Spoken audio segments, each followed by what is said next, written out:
Heto na, kaisa-isang formal na kaalyado ng China na North Korea, nagsisilbing napakalaking problema ngayon para sa China. Paano nangyari ito? At bakit sa kabila ng pagiging ikatlong bansa na may pinakamaraming nuclear weapons sa buong mundo, ay nakitaan ng tila pagkatakot si Xi Jinping sa paggamit ng mga ito?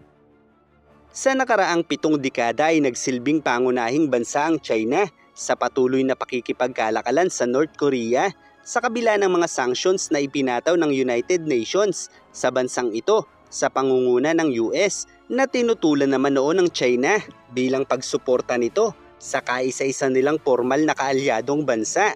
Gayunpaman dahil ang mga nuclear testing na isinasagawa ng North Korea ay nagpapataas ng tensyon sa mga kapitbahay nito sa Asia, ay mas lalong nagsisikap ang Japan at South Korea na mapalawak at mapalakas pa ang kanilang puwersa. Bukod pa rito, ang Japan at South Korea ay napapaloob sa nuclear umbrella ng Amerika. Ibig sabihin, sa sandaling atakihin ng nuclear weapons ang mga bansang ito, ay mauobliga na gumanti ng nuclear na pag-atake ang mga Amerikano. At kung mangyayari ito, ay madaling mabubura sa mapa ang kaisa-isang kaalyado ng China na tiyak ay magdudulot rin ng napakalaking panganib sa bansa nila. Kaya naman ang China ay kaisa sa tinatawag na Six-Party Talks, kung saan ang layunin nito ay disarmahan ng nuclear weapons ang North Korea kapalit ng pag-aalis ng mga sanctions ng US upang makabalik ito sa kalakalan ng mundo. Gayunpaman sa kabila ng mga negosasyon ay patuloy pa rin ang North Korea sa paglulunsad ng mga nuclear testing sa bansa nila. Samantala ang China naman, bagamat malaki ang impluensya sa North Korea, ay hindi rin ito basta madiktahan ng Pangulo ng North Korea, dahil kung dadaanin nila ito sa puwersa at guguho ang bansang ito, ay maaari itong makuha ng South Korea na lalong magpapalakas sa impluensya ng mga Amerikano. Kaya't kahit nababahala ang China sa panganib na dulot ng North Korea, ay hindi nila ito basta madiktahan para itigil ang nuclear program nito. Kaya naman imbis na ipilit sa North Korea ang denuclearization ng bansa, ay iginiit na lamang ni Xi Jinping ang pagsusulong ng no first use of nuclear weapons, kung saan ito ay isang polisiya na nagsasaad na ang nuclear weapons ay maaari lamang gamitin bilang depensa mula sa pag-atake gamit ang nuclear weapons. Sa madaling salita, kung ang isang bansa ay magsisimulang gumamit nito, ay posible silang pagtulungan ng mga bansang nagsusulong ng polisiyang ito. Dahil kung magkakaroon ng nuclear wars sa panahong ito, ang lahat ay tiyak na maaapektuhan at walang mananalo. Sa madaling salita, ang lahat ng pinaghirapan ng China para palakasin ang bansa nila ay maaaring maglaho kung magkakaroon ng nuclear wars sa panahong ito. Kaya't malinaw na mas nanaisin ng China ang isang labanan gamit lamang ang napakarami nilang sandata, kung kaya't sinisikap nitong masiguro na walang gagamit ng nuclear weapon sa panahong ito dahil tiyak mabilis na masisira ang kanilang mga plano. Kaya't ang pagiging mas malapit ng North Korea at Russia sa panahong ito ay nagdudulot rin ng pagkabahala sa mga Tsino. Dahil habang nahaharap ang Russia sa isang digmaan, ay may posibilidad na mahatak ng Russia ang North Korea na maaaring humantong sa paggamit ng nuclear weapons nila na labis na kinatatakutan ng China.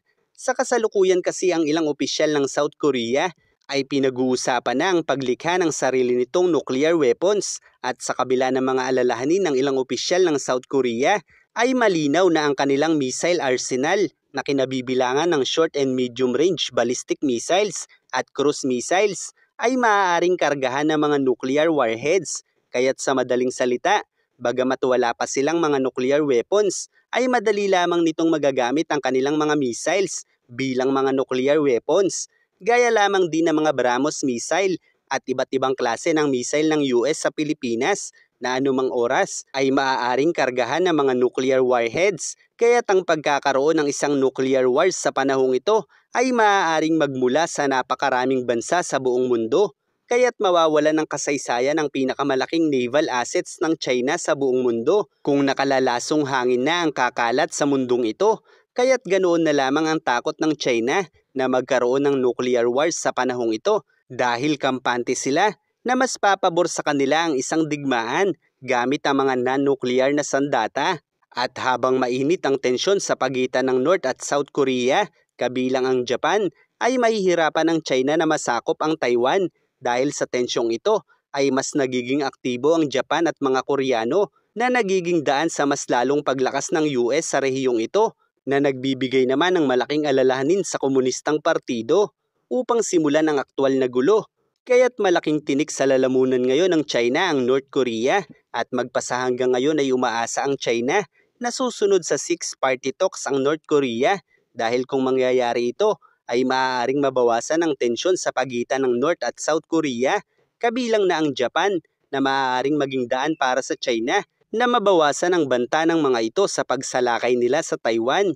Pero dahil nga noon pa man ay hindi na mapasunod ng China ang North Korea, papaano pa kaya nila ito mapasusunod ngayong mas pinagtibay na nito ang kanilang ugnayan sa Russia?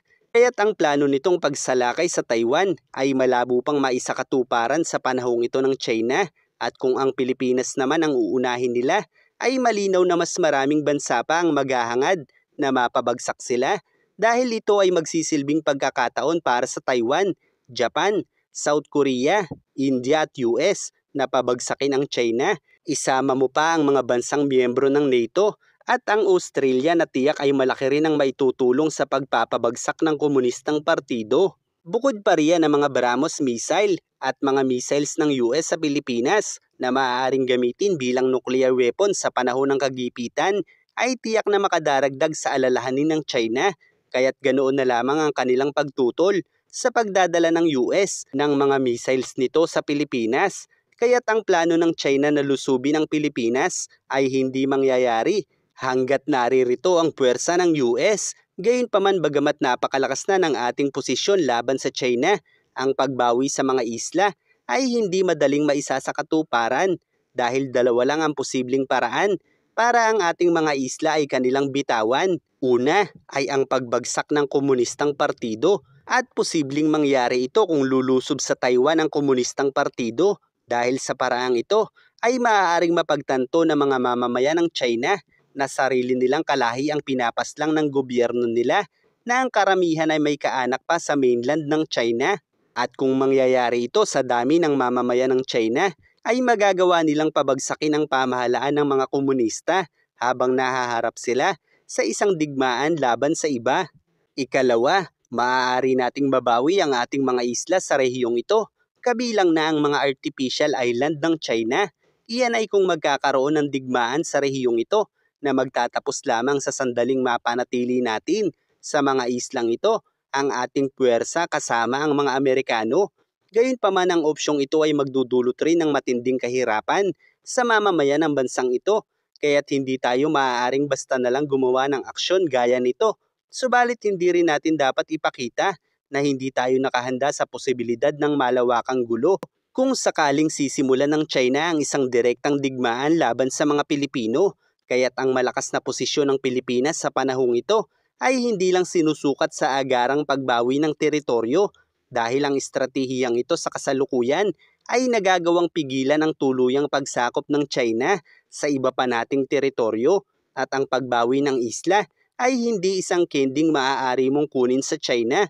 Kaya tanging may malalawak na kaisipan lang ang makauunawa sa halaga ng ating pakikipag-alyansa sa Amerika at makakakita ng halaga ng mga pagsisikap nila.